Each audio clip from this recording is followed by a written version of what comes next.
Të kalali shpirt, të kalali xhan, i dashur shqiptar. Nga vjen emri i fisit të Balshajve. E pra, emri i fisit të Balshajve, sipas arkeologut të famshëm Nertan Ceka, lidhet me emrin e udhëheqësit të pamposhtur i lirë Balajos. Çdo thot Balajos është me 2 l dhe jo me 1 l, si emri Balshajve. Ta zëm se vjen nga fjala Balajos. E pra, i dashur zoti Nertan Ceka, duhet ta dish që Universiteti i Chicagos ka përkthyer të gjithë veprat e autorëve të lashtë antik, përfshi dhe emrin e një autori shumë të famshëm që ti nuk e njeh, Flavius Josephus. Po ç'është ky Flavius Josephus? E pra, Flavius Josephus ka qenë një udhëheqës hebre i cili u bë dëshmitar i shkatrimit të tempullit të hebrejve nga romakët, konkretisht nga perandori Vespasian. Në fakt, ai nuk ishte perandor. Ai, në atë kohë, kur plasi revolta në Jeruzalem, Vespasian ishte në pension dhe po pushonte në koloninë e tij në Greqi. E pra, situata u bë kaq e rëndë sa që Vespasian e morën dhe caktuan komandant për shuarin e revoltës së njerëzve të shkretëtirës. Dhe Vespasian sulmon pikërisht vendin e njerëzve të shkretëtirës dhe atje gjen një udhëheqës rebel, Jozefin. Ai merr Jozefin rob, Vespasian, dhe si përkthyes. Për shërbimet që i bëri ai familjes së Vespasiasit, ai jep mbiemrin e familjes së tij, Flavius. Dhe kështu nis historia e kristianizmit, sepse pikërisht ky autor, Jozefi, sjell figurën e Jezusit, sjell figurën e Mesias tek romakët dhe i parashikon që Vespasian do të bëhet perandor. Vespasian ja shpërblen atë atij duke lejuar përkthimin e Torës në gjuhën latine. Kështu filloi të përhapej kristianizmi. Kështu. Dhe çfarë bën ky Flavius Josephus? Bën historinë e kryengritjes së hebrejve. Dhe aty përshkruan disa karaktere të rëndësishme që ne i kemi sot në Bibël, në Dhjetën e Vjetër. Dhe Flavius Josephus shpjegon që Tora është përkthyer nga Ptolemeit në shekullin e 4 para erës tonë. Jo vetëm kaq, por ata mendonin që Aleksandri i Madh, ose djali i Zeusit, siç e quanin Maqedonët, ishte Mesaja, dhe ai do të vinte në këtë botë dhe do ringjalleshin të gjithë të vdekurit. Pra, Maqedonët besonin që Krishti ishte Aleksandri i Madh.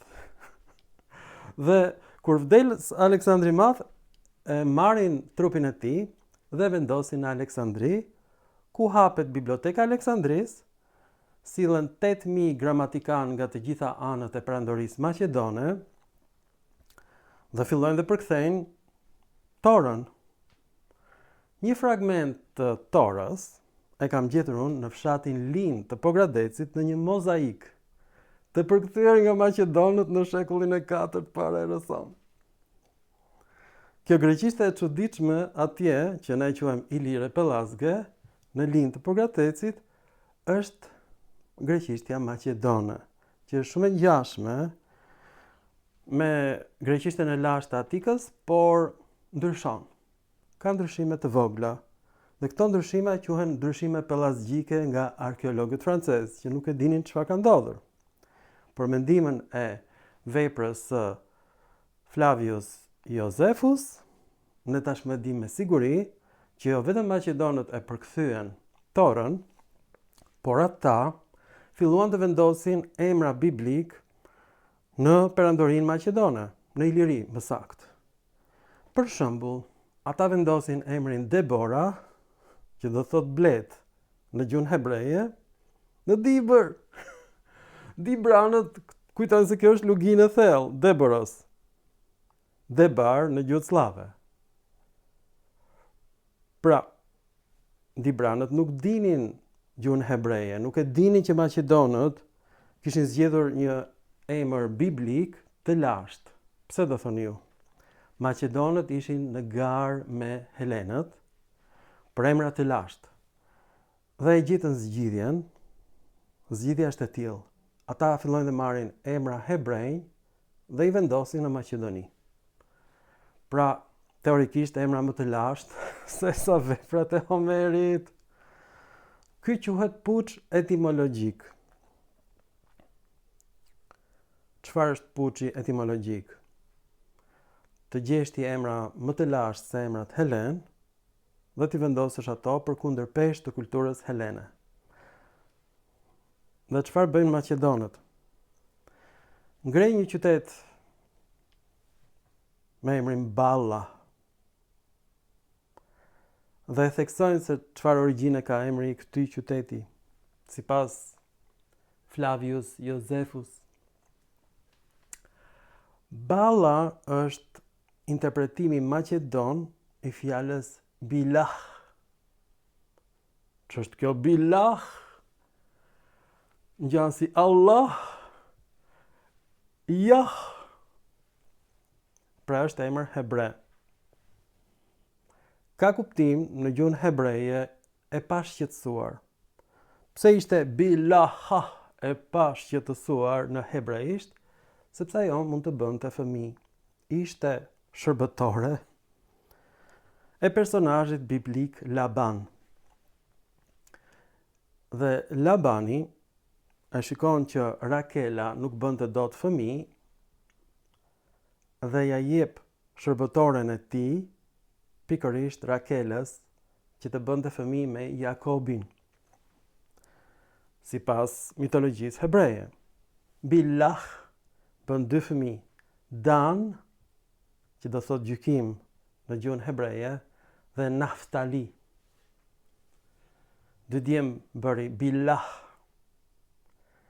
Maqedonët e marrin këtë emër dhe krijojnë qytetin Balla në Maqedoni. Është dhe sot e kësaj dite aty, ky emër, ky qytet. Maqedonët pushtojnë të gjithë Ilirin dhe vendosin emrin Balla aty ku sot është Përoj Ballës. Pra nuk ka lidhje me fjalën balli, shqiptari driloni. Sipas burimeve të enciklopedisë së Bizantit, edhe ata pohojnë që Balla është emri i personazhit biblik Bilah. Maqedonët bën një puç etimologjik. Krijuan emra më të lashtë se emrat e Iliadës. E kuptoni çfarë bën maqedonët? Merri frymthell. Këtë unë e kam kuptuar sot. Është mars i vitit 2026. Kuptohet.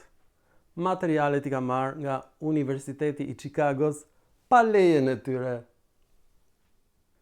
Ashtu siç morë dhe fjalorin e gjuhëve indorpiane pa lejen e Akademisë së Vienës dhe nxora falas në internet.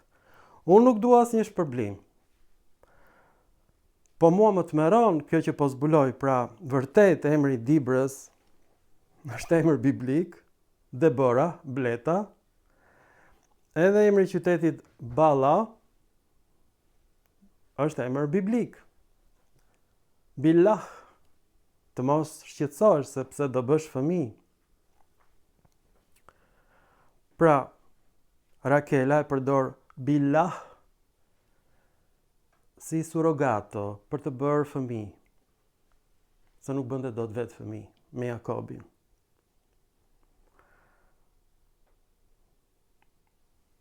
Maqedonët krijojnë monedha me perëndin Balaios, që ka kuptimin ai i ballës. Është emër grek. Shqiptarët e mbajnë si toponim deri në mars të vitit 2026. Për më shumë se 2500 vjet këtë emër, pa e ditur fare origjinën e tij biblike, që kanë vendosur Maqedonët. Pra Iliria është pushtuar nga trupat e Aleksandrit Madh dhe ne këtë nuk e dinim doli sot, të dashur shqiptar.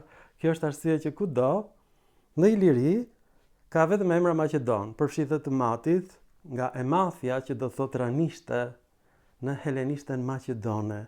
Të dashur Drilonas, edhe emri i Drinit ka kuptimin e organit të fryrë mashkullor grek, të dashur Drilon, të dashur Dibran. Fisi më i madh i lirë është Penestai, nga fjala penes i varfër. Dibranët ishin sklever të maqedonëve. O Zot i madh! Dhe vërtet fjala Dibra gjendet si dhivra pranë Kondishspolit. Është emër grek maqedon me kuptimin bleta. Akademia e Vjenës e nxjerr me kuptimin luginë e thellë, sepse në luginën e thellë të Dibrës është vendosur ky emër, pra nuk është emër indo-europian, ka marrë kuptimin luginë e thellë. Tek Dibranët e Penestai, skleverit nga Dibra, nënt malet e Dibrës. O Zot i madh, o Zot! O Zot! O Zot i madh, qa po ndodh o Zot, o Perëndi. Pra, ky udhëheqës maqedon, Balaios, vjen nga qyteti Balla në zonën maqedone të Greqisë së sotme, sepse grekët e sotëm e kanë pushtuar Maqedoninë e lashtë. Pjesa tjetër është ndarë me slavët dhe shqiptarët, me shqiponjën e zezë, 2 krenare me 2 koka dhe patru.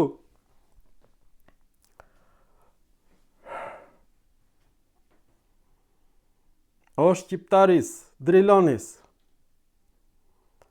Pra ky person, Balaios, pret monedha me figurën e Artemisës, me emrin Vasileus Balaios, mbreti Balaios, në greqisht.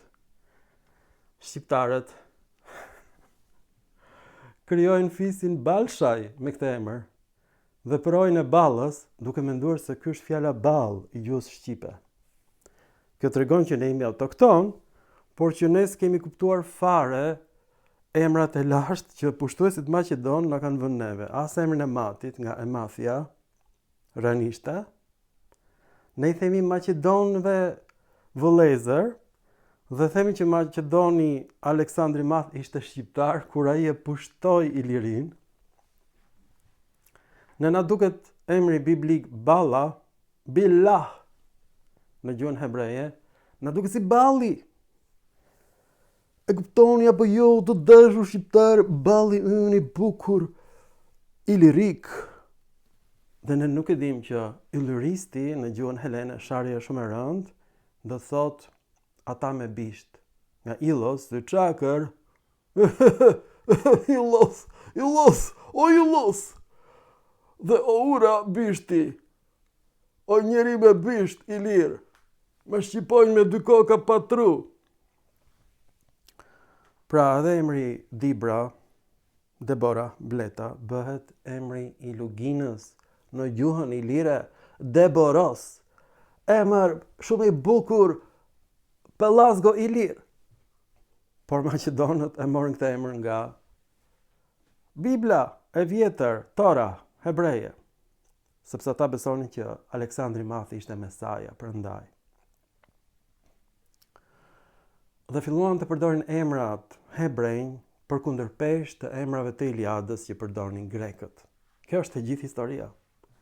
Kjo shpjegon emrat hebrejnë në Shqipëri, emrin Deborah dhe emri tjetër Balaios, nga Balla, që do thot nga qyteti Billah. Pra pa ardhur hebrejt fare këtu, duke sikur është pushtuar vendi hyn nga hebrejt, s'është e vërtetë. Vetë Maqedonët kanë vënë emra hebrejnë për të bërë puç etimologjik, betejë etimologjike me grekët, për treguar që Maqedonët përdorin emra më të lashtë. Pra dhe emrin Penestai e kemi nga Maqedonët, na kthyen ata në Sklever. E dim dhe vitin kur ka ndodhur, periudha Aleksandrit të Madh. Shekulli 4 para erës sonë. Atëherë Dibranët krijuan fisin më të madh në botë, Penestai Skleverit. Pra personi që shtypi monedat Balaios, Vasileos, fliste greqisht, por ishte Maqedon me origjinë, komandant ushtarak nga qyteti Balla në Maqedoni. Shkon ai dhe ngre koloni pikërisht në malin e Zi, edhe në Shqipërinë e Veriut. O çfarë meri, o Zot, o Zot, o Perëndi, kuku mojnan Balaios, u të hesi nga qyteti Balla në Maqedoni.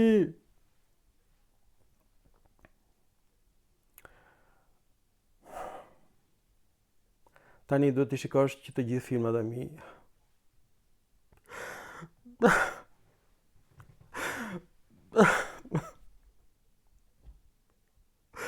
Që ta kuptosh se në çfarë gjendje do të mërshme jemi.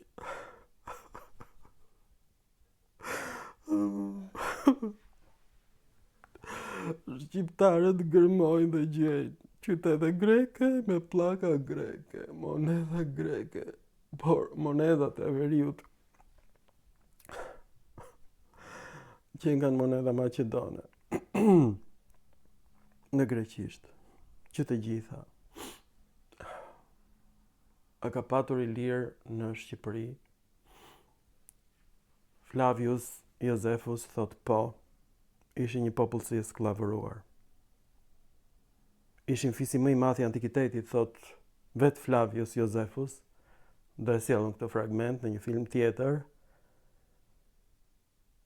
Kemi parasysh që ai ka jetuar në një periudhë shumë të vonë, pra flitej ilirisht. Ilirishtja ekzistonte. Dhe ai thotë që ilirët shtrieshin deri në Danub. E pra unë kam thënë në çdo film që ilirët janë populli më i madh i antikitetit, por ishin popull i sklavëruar. Nga grekët në jug dhe maqedonët në veri. U kuptua pse ka emra qytetesh greke në Dalmaci. Ishin koloni maqedone. Qa të meri? Sot i madh. Përfundimisht, nuk do gjeni kur fjalë shqipe. Por vërtetohet që kjo është fjalë shqipe sepse interpretim shqiptar. Për faktin se këto moneda me mbretin Balaios tregojnë Artemisën, që quhet ndryshe ajo e pragut, e ballit. Pra, banorët vendas e kanë interpretuar emrin Balla si balli, dhe kjo fjalë gjendet në shqip dhe në gjuhën pruse të vjetër. Pra nuk është huazim, është indo-europiane. Por ilirët ishin të pushtuar, të sklavëruar, me emra Fyes, Drilon, Labiatan, Breukoj, Vemje në greqisht. Penestai, Sklever në greqisht. Por këta emra të bukur Maqedon janë marrë drejt për drejt nga dhjata e vjetër, për të thënë që Maqedonët kanë emra më të vjetër se emrat Helen që janë nga Iliada. Këtë kam kuptuar unë. Po mbas 30 vjet studimesh, pra unë jam studenti i dhjetorit. Guximi që kam unë të them shqiptarëve të vërtetën nuk e ka patur asnjë studiues shqiptar deri tani, por nuk e ka patur as dhe njohurinë që kam patur unë. Sepse unë kam bashkëpunuar me Universitetin e Chicagos. Si kam bashkëpunuar unë me Universitetin e Chicagos? I kam marrë pa lejen e tyre të gjitha dokumentat e Universitetit të Chicagos, të Universitetit të Vjenës dhe ju a kam ofruar shqiptarëve falas, çdo gjë. Falas. Filmat janë në YouTube, në TikTok, kudo, në të gjitha rrjetet sociale, falas. Në YouTube janë më mirë sepse janë me burimet antike, emrat autorëve poshtë filmit, në përshkrimin që është poshtë filmit. Çfarë do bëni tani? Shqiptaris Drilonis? Do gërmoni akoma? Se do gjeni vetëm emra Maqedon, në veri të Iliris, edhe në Dardani, edhe në Dibër. Është gjetur qytet grek, more, në Tropoj. E kuptoni apo jo? Çfarë çmendurie që po ndodh. Mos gërmoni më. Hiqni dorë. Nuk do gjeni emra shqiptar, asnjëherë. Kur? Do gjeni emra Maqedon në veri të Iliris dhe emra grek nga Iliada në jug të Iliris. Edhe në Dardani. Kudo? Pra, a do ndaloni gërmimet apo jo, se po lini namin e botës. Mbas filmave të mi, ju ka dalë boja komplet. Por për mirë ama, ky është një lloj pastrimi që po ndodh tek ne, nga unë. I vetmi, nuk ka studios të tjetër që po e bën këtë, dhe se bën dot. Ju falenderit për vëmendjen dhe mirupafshim në filma të tjerë shkencor.